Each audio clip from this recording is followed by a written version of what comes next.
In this way, I desire to greet the Boys Progressive League at their meeting at the Hotel Manhattan.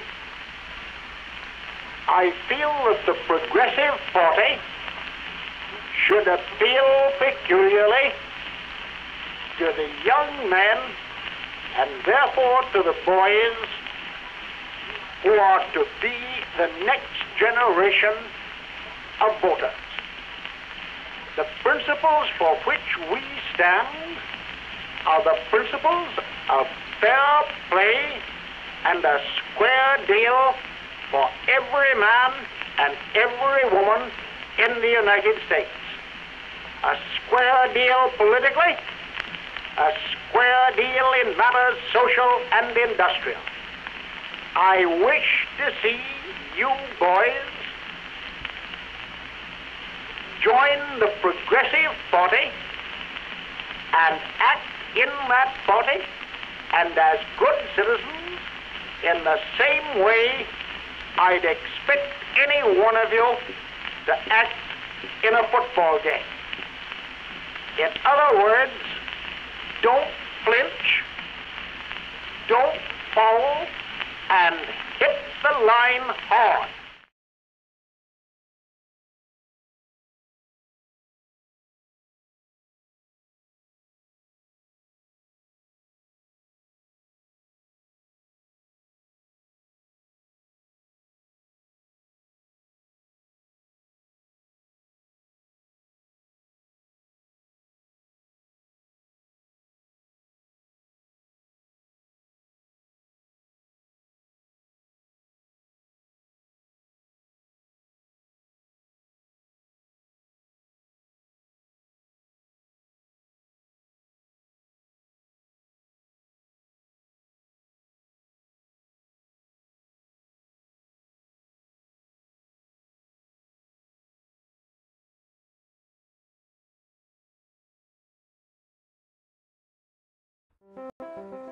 After much soul-searching, Theodore Roosevelt thought it better to keep his word with the American public than to run for office again in 1908. Instead, Roosevelt decided to handpick his successor, someone he could rely on to carry out his agenda. With William Howard Taft, Roosevelt thought he had the perfect candidate. Number 27, William Howard Taft, Republican, 1909 to 1913, age 52, from Ohio. Originally brought into the civil service by President William McKinley, Taft had distinguished himself as the Governor General of the Philippines. Taft went on to serve under Roosevelt, and the two men became best friends. He had been a kind of utility infielder in the McKinley and Roosevelt administrations. He was the kind of person that if you had a job that needed doing, you could stick him in it and he'd do a good one. Happy to have been Roosevelt's right-hand man, Taft never had any real desire to be president. Taft was very reluctant to run for president. He didn't really want to do this. He wasn't a natural politician, his problem was. He really, not only did he not want to be president, but he wasn't a politician in general. It was his wife who pushed him into it.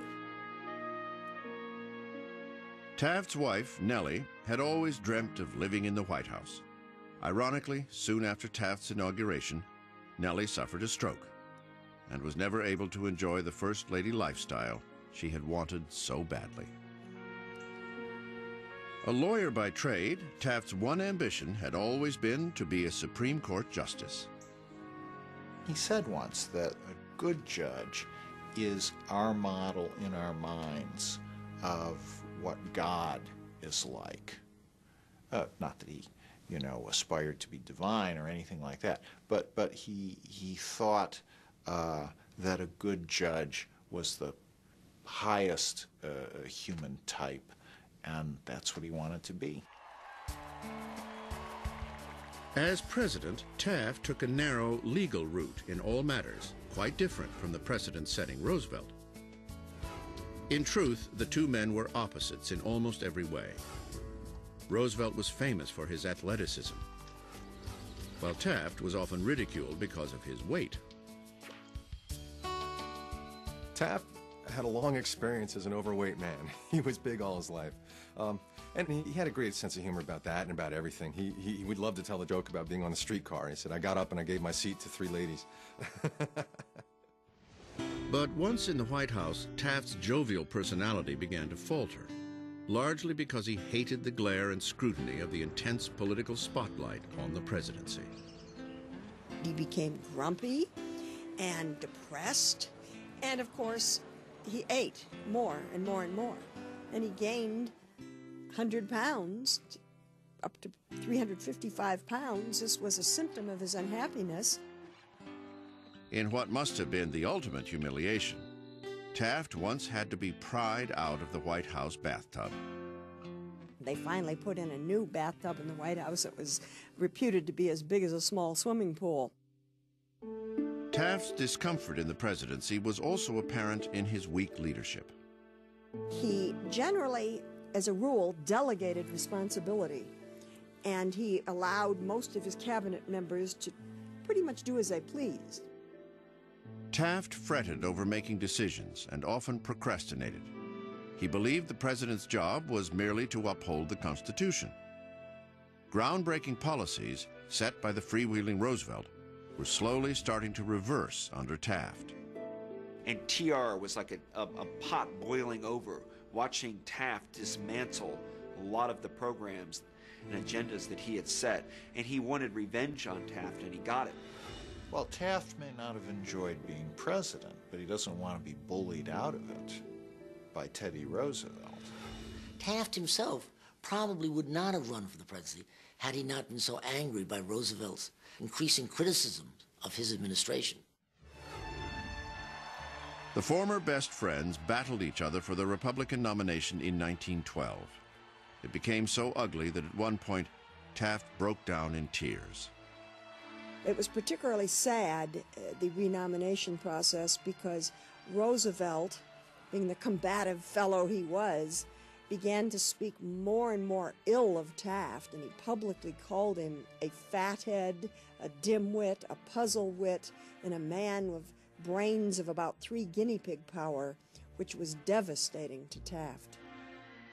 In turn, it was devastating to Roosevelt when the Republicans chose Taft as their candidate, because they preferred his conservative politics. Even more shocking was Roosevelt's reaction. He joined the progressive Bull Moose Party. The result was a division in the Republican vote, opening the path for a clear victory for the Democratic challenger, Woodrow Wilson. Taft came in a distant third behind Roosevelt. So he had gone into the presidency with a huge sweep and left in a most embarrassing way with only 8 electoral votes. But he didn't care. He was just so glad, as he said, to step down and out. He couldn't care at all. After leaving office, Taft lost weight and finally achieved his lifelong ambition of being named Chief Justice of the United States, a position he excelled in as much as he enjoyed. Sadly, William Howard Taft's legacy has long been overshadowed by Theodore Roosevelt's, which is largely due to the great differences in their personalities. TR loved the presidency, and Taft hated it. But contrary to Roosevelt's accusations, Taft's administration did much to continue the many progressive measures initiated by Roosevelt. And in fact, he did more to regulate monopolies than TR. And it turned out that Taft also had remarkable foresight about the dangers of an emerging 20th century-style imperial presidency and its potential abuse of executive power and privilege.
It's one of the most significant elections in all of American history because it involves a philosophical debate about the nature of government of a depth and a sophistication that we've rarely seen in American politics. On the right was the Republican candidate, President William Howard Taft, running for a second term with strong support from big business. On the left was socialist Eugene Debs, who told his millions of supporters that it was time for the working class to run America.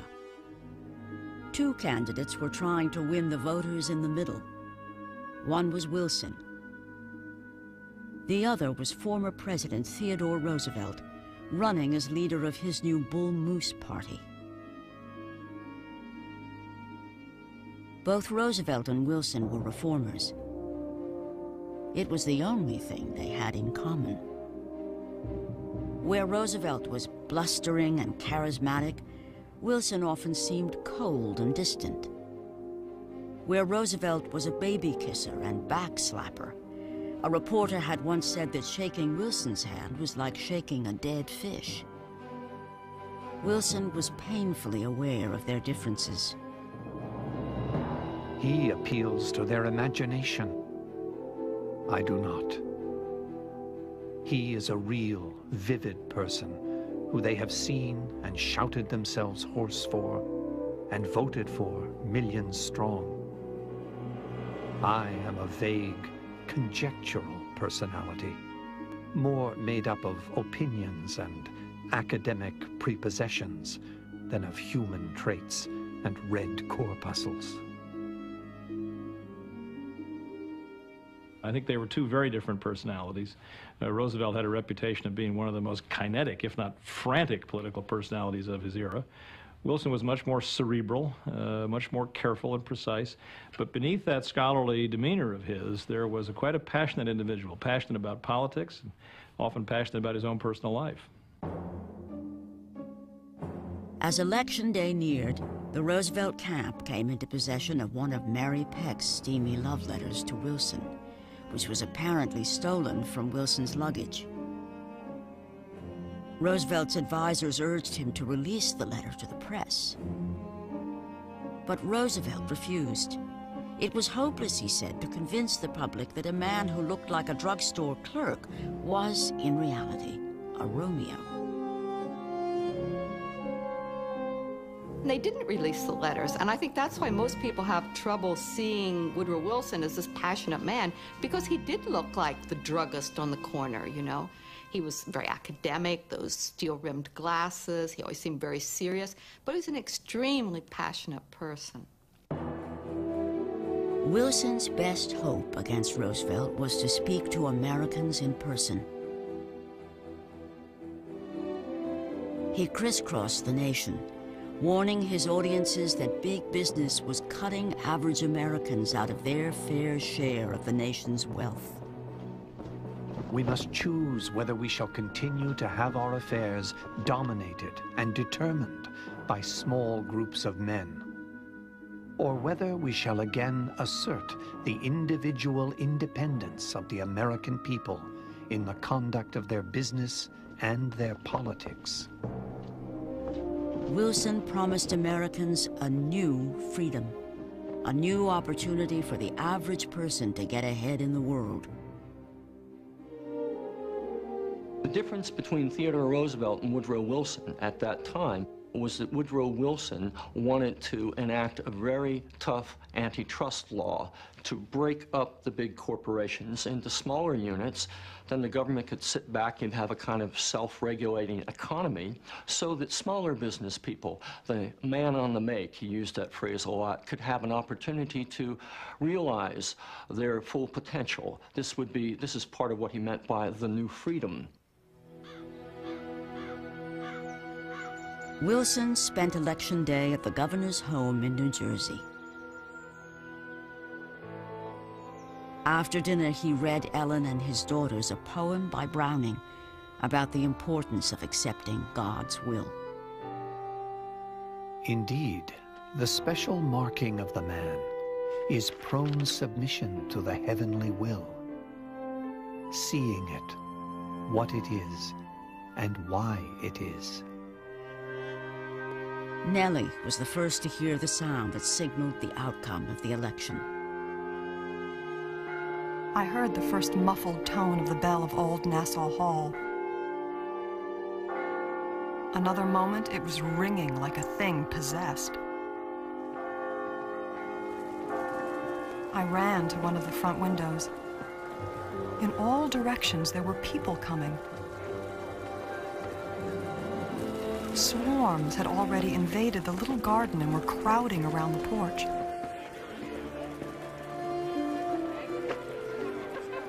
Swaying torches made grotesque circles of light.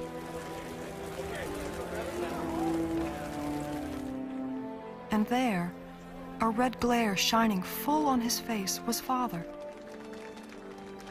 Utterly, utterly unfamiliar.